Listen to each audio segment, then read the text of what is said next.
Salam müəllimlər, bu gün baxacağıq ikinci qəbul səviyyəsində olan testimizə. Yenə nəzəriyyələr əsasında bir sınaq hazırlanıbdır. İndi nəzər yetirək suala. Uyğunluğu müəyyən edin, yəni bizə doğru olan variant lazımdır.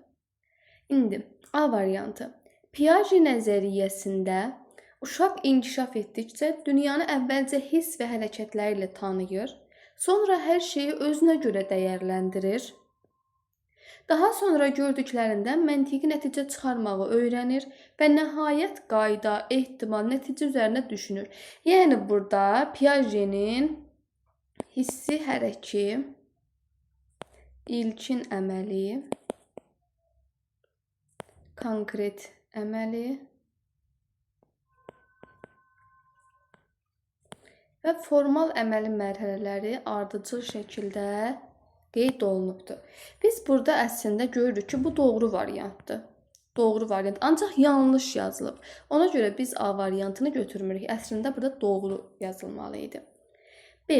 Vygotsky nəzəriyyəsində uşaq ən yaxşı tək olanda deyil, daha bilikli böyüklər və yaşıdlarla ünsiyyət, əməkdaşlıq zamanı öyrənir, əvvəl köməklə bacardığını zamanla müstəqil şəkildə öyrənir. Bəli, Vygotsky'də bir vardı, yaxın inkişaf zonası,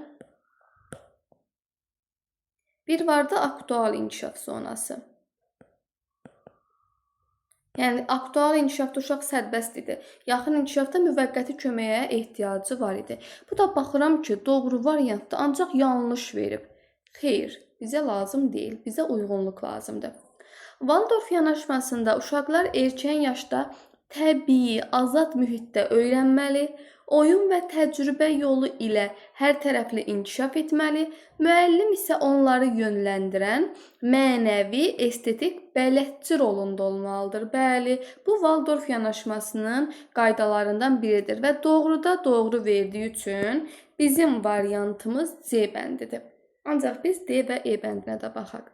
Montessori yanaşmasında uşaqlar təbii və sərbəst mühitdə, fərqli yaş qruplarında sensor təcrübəyə əsaslanan materiallarla öyrənməli, müəllim isə onları müşahidə etməli, lazımi anda yönləndirən, dəstək verən rolunda olmalıdır.